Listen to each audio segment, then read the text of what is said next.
ये जो हमारी नई पीढ़ी बर्बाद हो रही है, बहुत बुरी स्थिति है, बहुत बुरी स्थिति। मतलब आपसे जैसे कोई आपका मित्र मिलेगा तो छुपाव रखेगा, लेकिन जब हमसे मिलेगा तो अपना पूरा हृदय खोल देगा। तब लगता है कि कितना मतलब दुर्दशा है इस जीव की। वो बाहर से चिकना चुपड़ा दिखाई दे रहा है, अंदर से उसकी कितनी दुर्दशा है। इसलिए अब हमें तो नहीं लगता कि कोई ये बर्दाश्त करेगा कि स्कूलों में सत्संग सुनाया जाए। प्रायः कौन बर्दाश्त करेगा सत्संग की बातें स्कूलों में सुनाई जाए? तो ऐसा, पर अगर ऐसा हो तो देखो ऐसा पूर्व से होता चला आ रहा है। चाहे राजकुमार हो, चाहे किसी साधारण का बालक हो, गुरुकुल में रखा जाता था, एक ही जगह सब।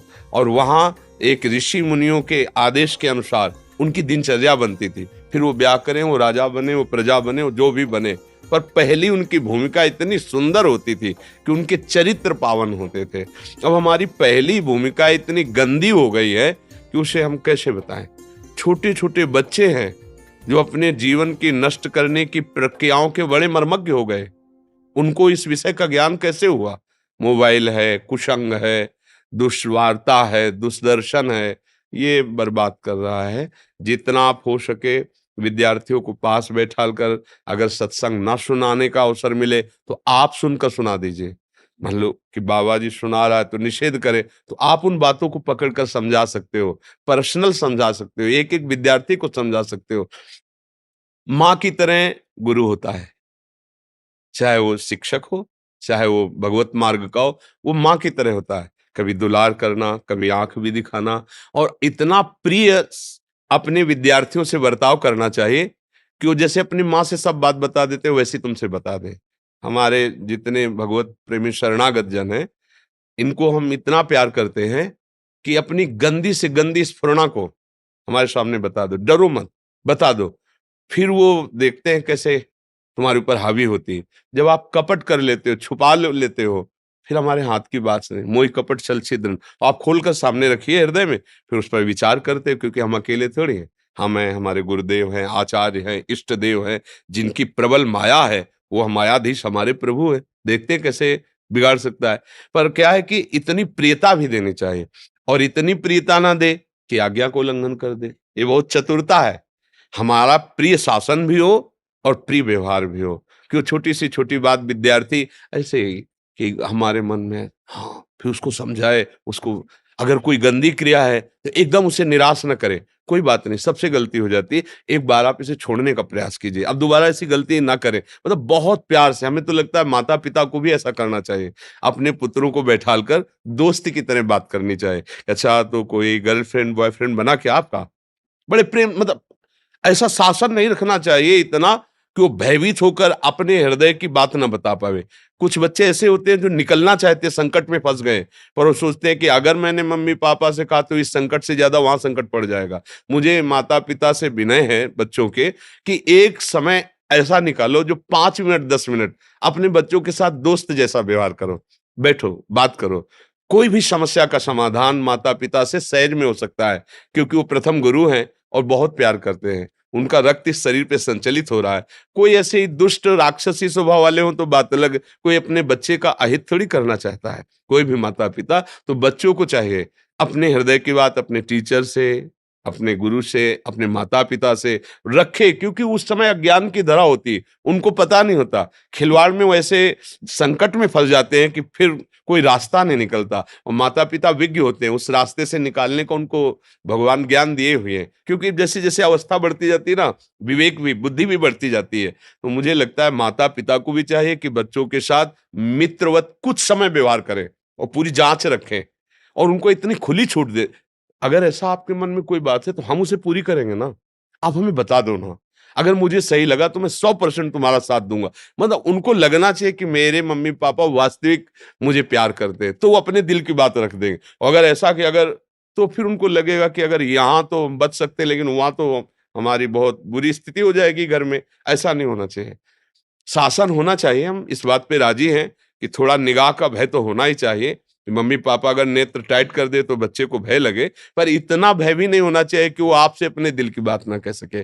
टीचर को भी ऐसा ही चाहिए, गुरु को भी ऐसा ही चाहिए। तो ऐसा जो आपका विचार हो परम वंदनीय है, और हम प्रार्थना करेंगे सबसे कि अपने मित्र से, अपने पुत्र से, अपने परिवार से ऐसी शिक्षा के द्वारा व्यवहार कराया जाए। नहीं तो बड़ा 18-19 वर्ष की बच्ची है, 20-22 वर्ष का बच्चा है, दोनों को ज्ञान नहीं है, दोनों अधर्म परायण हो गए। अब बच्चों का स्वभाव मनोरंजन, वो तीसरे से, वो दूसरे से, उसको पता लगा, वो उसे मार के फेंक देता है, काट के फेंक देता है और जेल चला जाता है। दोनों की जीवनी खराब, दोनों बच्चों का जीवन खराब हो गया, केवल खिलवाड़ में, मनोरंजन में खराब। एक को मार दिया, एक जेल चला गया, खत्म हो गया दोनों का जीवन। मुझे लगता है इस विषय पर अपने बच्चों पर बहुत ध्यान देने की जरूरत है, क्योंकि नई अवस्था में मन बहुत तूफान होता है और उसकी जो मांग होती है उसको हम वचनों के द्वारा और व्यवस्था के द्वारा संभाल सकते हैं। बिनु अवसर भयते राजू, उनको इतना अवसर न दे, क्योंकि वास्तविक नहीं ज्ञान है उनको।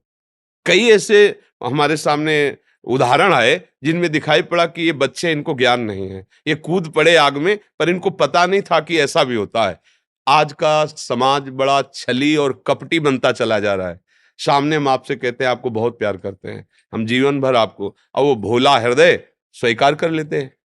और इसके बाद जब उनके साथ छल और कपट और दूसरा रूप दिखाई देता है तो उनको समझ में नहीं आता, फिर या तो आत्महत्या करे या वो उसे मार दे, यही निर्णय निकलते हैं। तभी सुनने को नहीं मिलता ऐसा हुआ ऐसा। मुझे लगता है कि अब हमारी नई पीढ़ी को बहुत जरूरत है अध्यात्म की, बिना अध्यात्म के समझ नहीं। और सच्ची कहते हैं, ये अध्यात्म वो मार्ग है कि हर समय हृदय प्रसन्न रहता है, हृदय शीतल रहता है। बीमारी चाहे जितनी बड़ी हो, जब मन प्रसन्न रहता है ना, तो आपका जीवन चैन से कट जाएगा, आनंद से कट जाएगा। अच्छा सोचो, आपका बच्चा गलत आचरण करके जेल चला गया, आप जिंदगी भर जलोगे।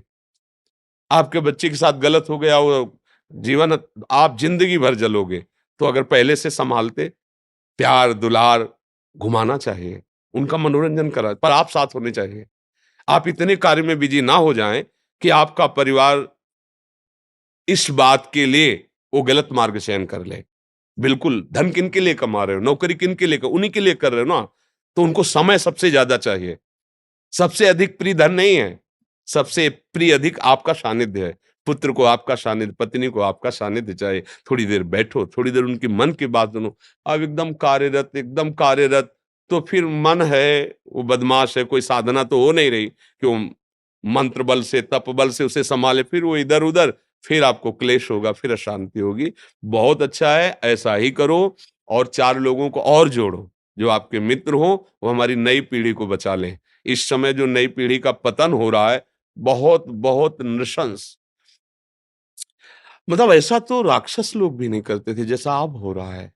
आशु प्राण कहते हैं, आशुर्भाव केवल अपने प्राणों को सुखी रखना, बस। मैं सुरक्षित हूं ना, तुम्हें जला रहा कोई जलाने दो, ऐसा भाव नहीं रह गया है कि वो बच्ची है, वो स्त्री है, वो अब समर्थ नहीं है, मुझे सहयोग करना चाहिए, या वो रोड में पड़ा हुआ है, तड़प रहा है, एक्सीडेंट हुआ, मेरा कर्तव्य गाड़ी रोको, उठाओ और अस्पताल ले जाओ। वो नहीं, कौन पुलिस के चक्कर में पड़े, कौन क्या पड़े, चलो ऐसा नहीं। ये धर्म नहीं कहता ऐसा। धर्म सिखाता है, अध्यात्म सिखाता है, आप उस समय अपनी पूरी ताकत लगा दो उसको बचाने के लिए, तो क्या होगा, आपके सारे पाप नष्ट हो जाएंगे और आने वाला दुख नष्ट होकर के सुख में बदल जाएगा। कोई भी कर्म ऐसा थोड़ी बिना फल दिए चला जाए। तो अब इतना स्वार्थी जीवन होता चला जा रहा है, इतना मनोरंजन हम करने लगे हैं कि धर्म अध्यात्म सब एक कोने में खड़ा है। कोई उसे पहचानना ही नहीं चाहता, जिससे सुख मिलता है, जिससे शांति मिलती है, जिससे स्वस्थता बढ़ती है।